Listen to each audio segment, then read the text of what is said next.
Programa Sociedade Solidária, a sociedade em rede por um mundo melhor, uma iniciativa da Legião da Boa Vontade. Na edição de hoje falamos sobre humanização da saúde, conhecendo uma iniciativa que surge em hospitais voltada para crianças e adolescentes e a partir da contação de histórias pôde trazer um novo significado e um novo colorido para a vida desses jovens e suas famílias. Nós recebemos aqui nos estúdios o presidente e fundador da Associação Viva e Deixe Viver, Valdir Cimino, que irá compartilhar com a gente a sua história e também boas práticas, experiências de sucesso nesse tema tão importante e que está no topo da preocupação dos brasileiros.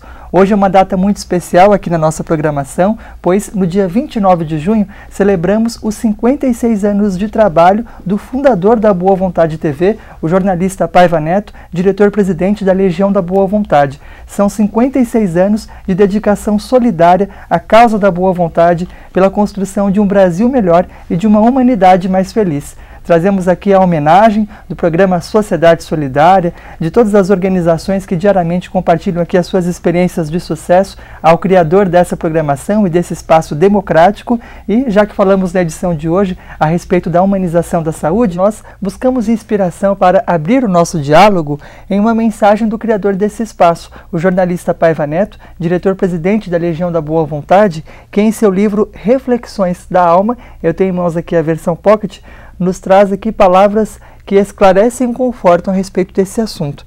Especialmente aqui na página 90, ele diz: o organismo humano é a mais extraordinária máquina do mundo. Mesmo assim, falha. Contudo, com amor, até os remédios passam a ter melhor resultado. E é sob essa inspiração que nós começamos o nosso bate-papo com o nosso convidado de hoje. Bom, primeiramente gostaríamos de agradecer ao Dr. Valdir Cimino por estar aqui conosco para falar sobre esse tema tão importante. Seja sempre muito bem-vindo a esta casa. Muito obrigado, Daniel. Obrigado à audiência, obrigado à casa que nos recebe sempre com uma excelente boa vontade. Perfeito. Bom, para começar eu queria que o senhor falasse então a respeito de como surge na sua vida essa vontade de começar a se dedicar então para a ação junto a essas crianças, adolescentes que tão precocemente enfrentam desafios tão difíceis como passar por uma internação hospitalar. Em 97 eu tive a oportunidade de entrar dentro do Instituto de Infectologia Emílio Ribas. Eu já ajudava as crianças de uma forma, eu diria, mais com dinheiro, comprava brinquedo, mas eu nunca tinha entrado dentro da instituição, materiais escolares, o que precisava assim. A maior necessidade na época, e ainda hoje, é leite, né? O governo tem um programa que dá leite até determinada idade e depois muitas vezes essas famílias não têm condições de comprar leite porque amenizam bastante a quantidade de remédios que elas tomam. Pensa então que é um desafio a mais ainda que essas famílias enfrentam, o fato de muitas delas não terem condições sociais até para conseguir garantir que a criança, o jovem todos os cuidados ali para poder lidar com a doença. Hoje, esse ano a gente comemora 15 anos de atividade e a gente tem percebido que a melhoria foi vindo aos poucos, né? Mais pessoas colaboraram, mais pessoas entraram dentro da ação. Mas em 97 eu achei que assim, o Brasil lê muito pouco, né? Eu acompanho como profissional da área de marketing, eu sempre gosto de pesquisa, e eu via que a gente, assim, cada vez que a gente oferecia uma leitura para a criança dentro do hospital, ela reclamava, dizendo, livro é chato, ler é muito chato, não gosto de ler. E aí a gente foi perceber que, de fato, isso já vem de um processo do próprio pai, da própria família que não tem o hábito. E na escola, muitas vezes, o livro é mostrado de uma forma também nada lúdica, nada gostosa. A partir daí, eu percebi que a gente tinha que brincar. A brincadeira tinha que entrar de uma forma para mostrar que o livro era uma coisa atraente e gostosa. Às vezes a gente até negociava, eu brinco, mas depois você deixa eu ler uma história. E a partir daí a gente foi criando um vínculo muito legal com as famílias e principalmente com crianças que passam por um tratamento longo, então você acaba vendo ela mais de uma vez, você tem uma frequência maior. Eu posso dizer para você que depois de 15 anos a gente conheceu crianças com 4, hoje tem 19, 20... que são amantes da leitura e dizem, contextualizam de fato que isso apareceu a partir do momento dela num hospital, num momento angustiante, num momento triste, mas tinha alguma coisa legal. Hoje, Daniel, a gente pode dizer que a classe hospitalar, que até um tempo atrás era negligenciada dentro dos hospitais, então criança está doente, vai ficar 2, 3 meses, 4 meses, a gente tem crianças que vivem dentro de um hospital. Então ela tem que ser acompanhada na sua escolaridade, né? Acompanhada de fato ali, para que ela não perca o bonde, né? Para que ela de fato não seja considerada depois na escola, sofra mais preconceito. Já sofre preconceito pela doença. Depois é chamada de burra, de um monte de coisa dentro da escola, por quê? Porque não teve um acompanhamento. Teve a continuidade, né? E em 2005 também nós tivemos um marco de ter a brinquedoteca dentro dos hospitais. Então, ser uma lei também que vem, de uma certa forma, mostrar o quanto brincar dentro de uma ambiência fria, assustadora para uma criança, pode trazer uma nova ânima, um novo contato com a vida. Então, o Viva foi crescendo junto dessa, mas também muito preocupado com a causa, né? Se a gente brinca e conta a história, e a partir disso a gente melhora a educação, melhora a cultura, tira a criança mais cedo, né? Na Santa Casa de Misericórdia nós fizemos uma pesquisa onde a criança se alimenta melhor, ela reage melhor, ela adere melhor ao medicamento. Então, se tudo isso, né, se a contação de história e o brincar também fortalece o elo com o remédio que é necessário, com a equipe multiprofissional, a partir dessa visão nós fomos percebendo que tinha coisa legal ali para ser analisada. E hoje a gente só coleta indicadores de bons resultados dentro dessa área.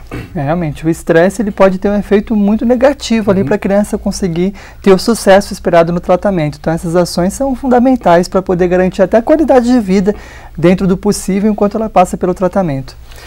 Nós temos um exemplo muito interessante de um médico no Rio de Janeiro que ele transformou a sala de cirurgia, quer dizer, ele faz um procedimento cirúrgico que leva 10 minutos. Ele levava 1 hora, 1h30, porque até a criança chorar, até a mãe parar, até todo o transtorno. Ele leva a criança hoje para uma festa do sapo. Ele conseguiu, de fato, dar uma nova ressignificação dentro da sala de cirurgia. As crianças vão felizes, não acreditando de fato que elas estão indo para uma festa, e elas colaboram com todo o procedimento, né? Ele até brinca que ele fala, depois de alguns anos levando as crianças para a festa do sapo, o meu consultório virou o brejo, porque cada criança acaba levando um sapo depois de presente para ele. E é interessante, porque além de ter um impacto diferente na vida daquela criança, que de repente deixa de ter um trauma, alguma coisa que pode até prejudicá-la lá na frente, ajuda até em termos de política pública, se pararmos para pensar no quanto isso representa, somando muitos médicos, muitos procedimentos, até em economia mesmo, em possibilidade de ampliar o atendimento. Olha, isso é que a gente sempre coloca. Se você tem um paciente que adere medicamento, que entende, que fortalece o elo com a família, porque não adianta, paciente criança tem que ter uma família, você tem que instrumentalizar essa família, né, porque às vezes a família também negligencia. Então, quando a criança volta piorada, ela impacta assustadoramente na economia de um país. Por isso que nos idos de 2001 já vinha todo um processo, uma preocupação. Nós temos alguns profissionais como a doutora Eliana Ribas, o doutor Gastão de Campinas, Regina Benevides, pessoas que começaram a pensar nesse processo da humanização. Mas em 2001 a gente tem um marco, nasce o Programa de Humanização, né, dentro da saúde. E o que é isso? Olhar para atividades que de fato estavam fazendo a diferença, como boas práticas, e essas boas práticas sendo multiplicadas, né? Em 2003, então, nasce a Política de Humanização da Saúde, que aí já é um marco, né? É uma lei, mas ainda ela não está totalmente absorvida, nem pela sociedade, nem pelos profissionais da saúde, e a maior queixa, ou a maior necessidade, não é a queixa, talvez a solução, da gente levar isso para dentro da formação do profissional da saúde. Né? Não ser uma disciplina eletiva, não ser uma ação eletiva, mas acho que todos os educadores deveriam ter isso, de fato, dentro de si, para poder passar para o seu aluno, né? Para o educando. Bom, é justamente nesses desafios que a gente vai focalizar então no próximo bloco. Como garantir a implementação efetiva dessa política pública e, portanto, estender esse benefício a todas as crianças e jovens do nosso país. Mas, encerrando esse bloco, a gente falava a respeito, logo no começo, do amor, a importância dele para que os tratamentos sejam realmente eficazes. O senhor que tem passado bastante tempo em hospitais, pela sua experiência de vida, gostaria que o senhor falasse, na sua visão, qual que é a importância desse sentimento ser trabalhado também no ambiente hospitalar. Em 96, os direitos humanos pela ONU decretou que a gente deveria resgatar de fato, verdadeiramente, diversos valores. 12 foram eleitos. O amor é um primeiro. Se você de fato não tem amor pelo próximo, o que você vai fazer pelo próximo? Né? Então a gente tem que estar reabastecido e não falar de amor só por falar, mas agir, né, em prol do amor. E é bem interessante mesmo, uma organização como a própria OMS, o braço da ONU para a questão da saúde, reconhecendo cientificamente, portanto, a importância do amor e de outros nobres sentimentos nos tratamentos médicos, algo que essas mensagens que têm inspiração espiritual vêm já há tanto tempo apontando, né? A necessidade de nós nos preocuparmos sim com aquilo que nós temos, a nossa essência maior, e a partir daí procurarmos no dia a dia aplicar essas lições que certamente vão nos trazer muita qualidade de vida. Bom, a gente logo continua esse bate-papo. No programa Sociedade Solidária de hoje falamos sobre a humanização da saúde e conversaremos a respeito dos caminhos possíveis para podermos estender esse benefício a tantas crianças e adolescentes pelo Brasil que infelizmente ainda não têm acesso a esse recurso, especialmente aqueles que estão internados nos hospitais brasileiros. A gente já volta.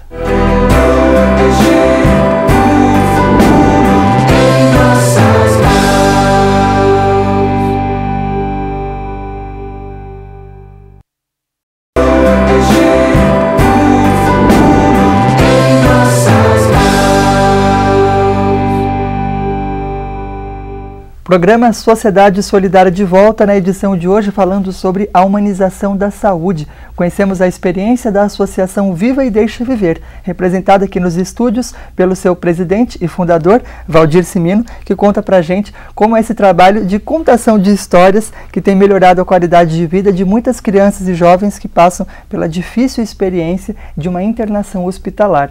Bom, no bloco anterior, a gente já destacava que medidas como essa foram implementadas como políticas públicas no Brasil.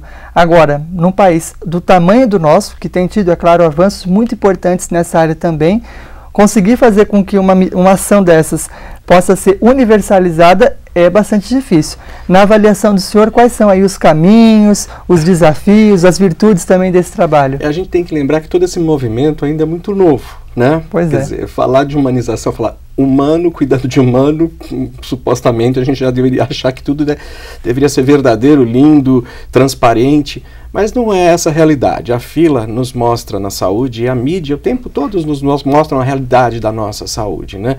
Então a política, ela vem com um tripé, eu diria, que assim, que mostra primeiro o que é acolher um sujeito. Primeiro que a política diz saúde é um exercício para os sujeitos que produzem, né, que estão dentro desse processo. Quem são os sujeitos?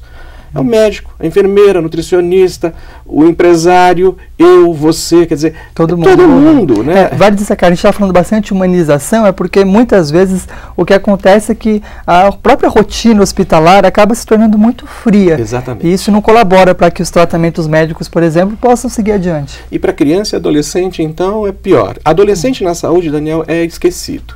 Não temos a promoção da ibiatria. Então, o adolescente é um indivíduo que às vezes se sente solto, né? A ibiatria seria o equivalente à pediatria da criança. Exatamente, é o especialista que vai olhar com carinho para as questões próprias, né, dessa fase da vida. Né? E eles, muitas vezes, nós fizemos uma pesquisa onde esses jovens reclamam desse trato. Porque quando eu entro na saúde é sempre o mesmo tema, é sempre a mesma ação. Eu quero falar sobre vida, quero falar sobre outras coisas, quero falar sobre empregabilidade, quero falar sobre estética, quero falar sobre mundo. Então, é aí que a gente olha exatamente o que é acolher. É entender o indivíduo na sua totalidade, com seus problemas e suas soluções. E conversar, quer dizer, num país onde a anamnese, a média é de 5 a 15 minutos, como é que você vai entender do outro, né, se você não está tendo informações suficientes? A anamnese é aquele questionário, uma espécie de uma conversa mesmo, um diálogo entre o médico e o paciente, onde ele levanta várias coisas sobre os hábitos dele, levantar a vida do indivíduo. Mas em 5, 10 minutos não dá. Não consegue, né? Então para ter um diagnóstico mais real, né? Não olhar só o órgão. A causa, né? A gente tem que entender da causa e não da ferida propriamente dita. Então, esse é um ponto. O segundo ponto é a valorização do profissional da saúde. Se a gente imaginar hoje que esse indivíduo está cada vez mais massacrado, cada vez existe uma falta de investimento nesse profissional, seja no próprio salário, seja no treinamento e na capacitação, então isso precisa ser revisto urgentemente, né? E o terceiro, e acho que mais importante, é a gestão participativa. Infelizmente, a cada partido, a cada ação, a cada gestor, ele tenta trazer a ideia dele. Então é um novo recomeçar. As boas práticas que estão dando resultados, elas têm que ser mantidas e elas têm que ser multiplicadas. Então a política traz essa visão, né? Então os hospitais de fato têm que se organizar para ter um comitê gestor para saber o que está acontecendo, o que é festinha de aniversário, que é muito bom comemorar, celebrar com todo mundo, mas o que é redução de fila. Aí existe muita confusão nas atividades que se chamam humanizadoras, né? Mas a política, o próprio site do Ministério da Saúde, traz diversos dispositivos, cartilhas, que qualquer ser humano, hoje qualquer sujeito poderia dar uma passeadinha para entender um pouquinho mais como pode colaborar da saúde. Bom, falando tanto sobre esse tema, vimos que ele compreende vários aspectos muito diferentes. Alguns deles estão diretamente relacionados à capacidade de investimento mesmo do Estado para que eles possam ter o sucesso desejado. E isso é um problema não só brasileiro, mas é mundial, né? Hoje todos os países olham preocupados, né, com o aumento da expectativa de vida. Nossa, como vamos cuidar de tantas pessoas? Mas tem coisas que o senhor mencionou que não dependem necessariamente de investimento financeiro. Quais seriam essas boas práticas, então? Como é que é aplicá-las? O que a gente imagina é que, por exemplo, existem gargalos dentro da saúde. Uma coisa é você ficar sentado esperando 3 horas, ou chegar de manhã e ser atendido 5 horas depois, e não te darem nenhum apoio, não te falarem nada, fica aí na fila. Outra coisa é transformar essa fila numa fila de conhecimento. Então, enquanto eu espero, eu posso ter uma aula, eu posso ter uma atividade, eu posso ter uma brincadeira, eu posso ter um jogo. Eu estou aprendendo, né? É aí que a gente fala da educação social. Todo mundo tem alguma coisa de boa para passar para o outro. Se o hospital se organiza nas suas atividades de humanização e ele percebe que, por exemplo, ele tem diversos gargalos, e nesses gargalos, é o caso do médico, que ele percebeu que ele precisava fazer o trabalho dele em 1h10, uma coisa que em 10 minutos ele resolvia. Quer dizer, ele colocou o lúdico e a partir daí ele consegue fazer, sair todo mundo feliz. Para quem está acompanhando o programa a partir de agora, o senhor traz o exemplo de um médico que transformou a sala de cirurgias dele num brejo, né, para fazer com que as crianças, imaginando que fosse uma brincadeira, né, se tornassem muito mais colaborativas. Então, assim, todo mundo sai feliz. E são atividades muito simples, porque depende da relação interpessoal, do olhar no olho. Não é olhar para o indivíduo e achar que ele é uma coisa, ele é um número, ele é um câncer, ele é um fígado doente.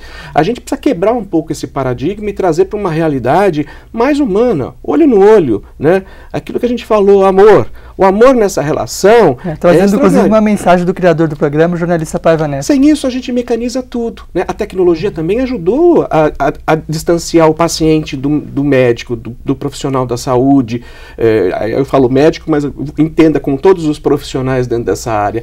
Então, em detrimento da velocidade, a gente está esquecendo do outro, né? Bom, é um trabalho grande, então, porque é mudar uma cultura, uma mentalidade, alguns valores que já estão incorporados ali no dia a dia. A associação está trabalhando numa série de seminários. Gostaria que o senhor, já caminhamos para o encerramento do programa, falasse para quem está nos acompanhando, como elas podem participar e ter acesso mesmo a esse debate sobre a humanização da saúde no Brasil. Então, esse debate, a gente vai, durante esse ano agora, vamos realizar uma média de 13 fóruns de humanização, vão acontecer em diversas cidades do Brasil, capitais. É legal que as pessoas entrem no nosso site, que é www.vivaedeixeviver.org.br, que a gente vai mostrar um retrato das boas práticas no Brasil, né? Esses fóruns, eles retroalimentam um congresso que acontece o ano que vem. Mas é dentro desse espaço que a gente consegue perceber a riqueza da regionalidade do país, né? E de ações que dão muito certo aqui em São Paulo, que podem ser multiplicadas em Fortaleza, em Salvador, no interior de São Paulo. Então, é um momento onde a gente para ver o que está dando certo dentro da saúde e o que pode fortalecer, inclusive, a formação do profissional da saúde. Porque se a gente tiver, de fato, os nossos educadores mais imbuídos da emoção, do humanizar, com certeza a gente vai ter futuros profissionais muito melhores dentro dessa área. Para as pessoas que querem saber mais, então, o website? Pelo nosso site, www.vivaedeixeviver.org.br, ou pelo site diretamente dos fóruns, que é www.vivahumanização, sem os acentos.org.br. Nesses dois sites a gente tem bastante informação e link com o que nós já fizemos durante esses 10 anos de atividade. E hoje em dia escolas também podem ter acesso a essas informações. Daniel, a gente deu um tiro para atingir a saúde e a gente está atingindo a educação. Nós criamos um jogo educativo e instrutivo que trabalha a prevenção de saúde. E nós estamos levando para dentro das escolas públicas, no ensino fundamental. Quanto mais as crianças se apoderarem, as famílias, de que evitar ir para um hospital é cuidar da sua saúde, a gente vai ajudar na economia de um país. Sem sombra de dúvida. Bom, gostaríamos de agradecer ao senhor por novamente estar aqui no programa Sociedade Solidária. Seja sempre muito bem-vindo a esta casa. Muito obrigado à audiência como um todo e ao carinho, né, que vocês sempre proporcionam para a gente do Viva. O programa Sociedade Solidária, na edição de hoje, entrevistou Valdir Cimino, presidente e fundador da Associação Viva e Deixe Viver, a respeito da humanização da saúde. A você, nosso amigo telespectador, nossa amiga telespectadora, o nosso muito obrigado pela audiência e até o próximo Sociedade Solidária. O projeto Viva a Humanização promove a gestão do bem-estar entre os sujeitos que produzem saúde, os profissionais, os estudantes, você, eu, ela, o paciente e a sua família. Educação, saúde e comunicação é o tema dos fóruns de humanização 2012. Por isso, se você é um sujeito que deseja uma saúde que respeite os direitos humanos, acesse o site e confira a programação da sua cidade. Participe dessa transformação!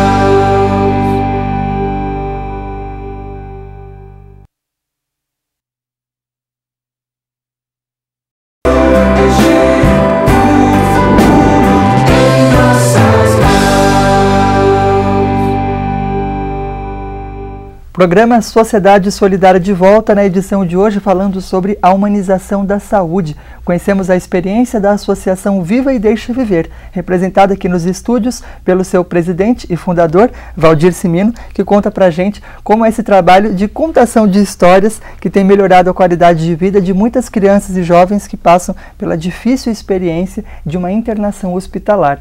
Bom, no bloco anterior, a gente já destacava que medidas como essa foram implementadas como políticas públicas no Brasil. Agora, num país do tamanho do nosso, que tem tido, é claro, avanços muito importantes nessa área também, conseguir fazer com que uma ação dessas possa ser universalizada é bastante difícil. Na avaliação do senhor, quais são aí os caminhos, os desafios, as virtudes também desse trabalho? A gente tem que lembrar que todo esse movimento ainda é muito novo, né? Pois Quer dizer, falar de humanização, falar humano cuidando de humano, supostamente a gente já deveria achar que tudo deveria ser verdadeiro, lindo, transparente, mas não é essa a realidade. A fila nos mostra na saúde e a mídia o tempo todo nos mostram a realidade da nossa saúde, né? Então a política, ela vem com um tripé, eu diria, que assim, que mostra primeiro o que é acolher um sujeito. Primeiro que a política diz saúde é um exercício para os sujeitos que produzem, né, que estão dentro desse processo. Quem são os sujeitos? É o médico, a enfermeira, a nutricionista, o empresário, eu, você, quer dizer, todo mundo, né? Vale destacar, a gente está falando bastante de humanização, é porque muitas vezes o que acontece é que a própria rotina hospitalar acaba se tornando muito fria. Exatamente. E isso não colabora para que os tratamentos médicos, por exemplo, possam seguir adiante. E para criança e adolescente, então, é pior. Adolescente na saúde, Daniel, é esquecido. Não temos a promoção da ibiatria. Então, o adolescente é um indivíduo que às vezes se sente solto. Né? A ibiatria seria o equivalente à pediatria da criança. Exatamente, é o especialista que vai olhar com carinho para as questões próprias, né, dessa fase da vida. Né? E eles, muitas vezes, nós fizemos uma pesquisa onde esses jovens reclamam desse trato. Porque quando eu entro na saúde é sempre o mesmo tempo, é sempre a mesma ação. Eu quero falar sobre vida, quero falar sobre outras coisas, quero falar sobre empregabilidade, quero falar sobre estética, quero falar sobre mundo. Então, é aí que a gente olha exatamente o que é acolher. É entender o indivíduo na sua totalidade, com seus problemas e suas soluções. E conversar, quer dizer, num país onde a anamnese a média é de 5 a 15 minutos, como é que você vai entender do outro, né, se você não está tendo informações suficientes? A anamnese é aquele questionário, uma espécie de uma conversa mesmo, um diálogo entre o médico e o paciente, onde ele levanta várias coisas sobre os hábitos dele, levantar a vida do indivíduo. Mas em 5, 10 minutos não dá. Não consegue, né? Então, para ter um diagnóstico mais real, né? Não olhar só o órgão. A causa, né? A gente tem que entender a causa e não da ferida propriamente dita. Então, esse é um ponto. O segundo ponto é a valorização do profissional da saúde. Se a gente imaginar hoje que esse indivíduo está cada vez mais massacrado, cada vez existe uma falta de investimento nesse profissional, seja no próprio salário, seja no treinamento e na capacitação, então isso precisa ser revisto urgentemente, né? E o terceiro, e acho que mais importante, é a gestão participativa. Infelizmente, a cada partido, a cada ação, a cada gestor, ele tenta trazer a ideia dele. Então é um novo recomeçar. As boas práticas que estão dando resultados, elas têm que ser mantidas e elas têm que ser multiplicadas. Então a política traz essa visão, né? Então os hospitais de fato têm que se organizar para ter um comitê gestor para saber o que está acontecendo, o que é festinha de aniversário, que é muito bom comemorar, celebrar com todo mundo, mas o que é redução de fila. Aí existe muita confusão nas atividades que se chamam humanizadoras, né? Mas a política, o próprio site do Ministério da Saúde, traz diversos dispositivos, cartilhas, que qualquer ser humano, hoje qualquer sujeito poderia dar uma passeadinha para entender um pouquinho mais como pode colaborar da saúde. Bom, falando então sobre esse tema, vimos que ele compreende vários aspectos muito diferentes. Alguns deles estão diretamente relacionados à capacidade de investimento mesmo do Estado para que eles possam ter o sucesso desejado. E isso é um problema não só brasileiro, mas é mundial, né? Hoje todos os países olham preocupados, né, com o aumento da expectativa de vida. Nossa, como vamos cuidar de tantas pessoas? Mas tem coisas que o senhor mencionou que não dependem necessariamente de investimento financeiro. Quais seriam essas boas práticas, então? Como é que é aplicá-las? O que a gente imagina é que, por exemplo, existem gargalos dentro da saúde. Uma coisa é você ficar sentado esperando 3 horas, ou chegar de manhã e ser atendido 5 horas depois, e não te darem nenhum apoio, não te falarem nada, fica aí na fila. Outra coisa é transformar essa fila numa fila de conhecimento. Então, enquanto eu espero, eu posso ter uma aula, eu posso ter uma atividade, eu posso ter uma brincadeira, eu posso ter um jogo.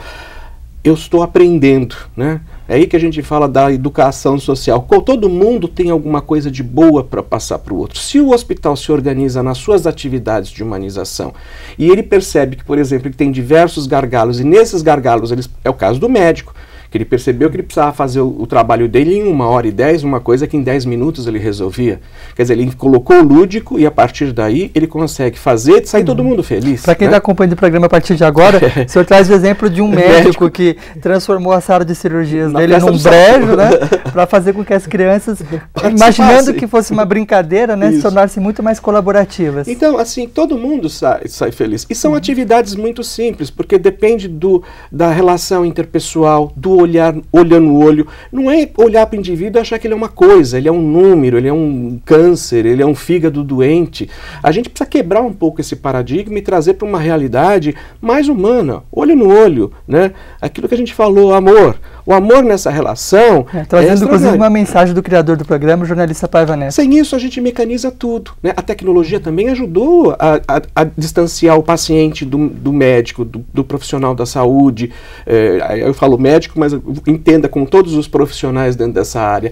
Então, em detrimento da velocidade, a gente está esquecendo do outro, né? Bom, é um trabalho grande, então, porque é mudar uma cultura, uma mentalidade, alguns valores que já estão incorporados ali no dia a dia. A associação está trabalhando numa série de seminários. Gostaria que o senhor, já caminhamos para o encerramento do programa, falasse para quem está nos acompanhando, como elas podem participar e ter acesso mesmo a esse debate sobre a humanização da saúde no Brasil. Então, esse debate, a gente vai, durante esse ano agora, vamos realizar uma média de 13 fóruns de humanização, vão acontecer em diversas cidades do Brasil, capitais.